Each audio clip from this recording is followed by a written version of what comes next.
Di tanah Sunda, berabad-abad silam, berdiri sebuah kerajaan besar bernama Pajajaran. Rajanya terkenal bijaksana, sakti, dan disegani. Prabu Siliwangi atau Sri Baduga Maharaja yang bersemayam di pakuan Pajajaran. Dari darahnya lahirlah raja-raja, ulama, bahkan para pejuang yang kelak menyebar ke berbagai pelosok Nusantara. Inilah kisah silsilah yang mengalir dari singa Pajajaran. Prabu Siliwangi naik tahta sekitar abad ke-15. Dari dirinya lahir putra-putri yang kelak membentuk sejarah besar Nusantara. Prabu Siliwangi berkata, "Anak-anakku, jagalah Pajajaran dengan kebijaksanaan, sebab negeri ini bukan milik kita semata, tetapi titipan leluhur dan rakyat." Dari Prabu Siliwangi lahir beberapa tokoh penting. Pertama, Prabu Surawisesa. Ia seorang raja kerajaan Sunda, Pajajaran yang memerintah dari tahun 1521 hingga 1535 Masehi.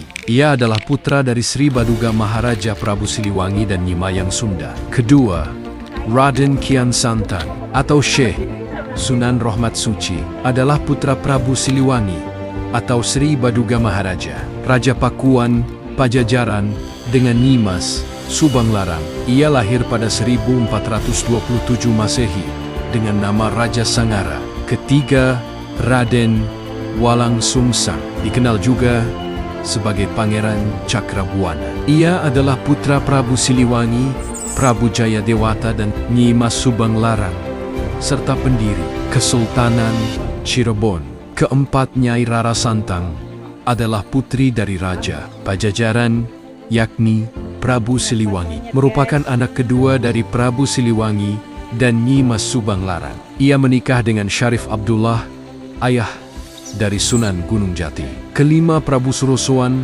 adalah putra dari Raja Pajajaran, Prabu Siliwangi, yang kemudian menjadi penguasa wilayah Banten pesisir. Ia adalah kakek dari Sultan Maulana Hasanuddin, pendiri Kesultanan Banten, dan namanya juga digunakan sebagai nama Keraton Surosoan yang menjadi pusat pemerintahan Kesultanan Banten. Dari Walang Sungsang dan Rara Santang lahir jalur Cirebon dan Banten yang kelak memegang peran besar dalam Islamisasi Jawa Barat. Dari Raden Kian Santang lahir kisah rakyat tentang pendekar sakti yang mengislamkan banyak daerah. Akhirnya, pada abad ke-16, Pajajaran runtuh, tetapi darah Siliwangi tidak pernah padam. Di Cirebon, garis keturunannya bersatu dengan para wali. Di Banten, keturunannya melahirkan sultan-sultan besar, seperti Sultan Maulana Hasanuddin dan Sultan Ageng Tirtayasa.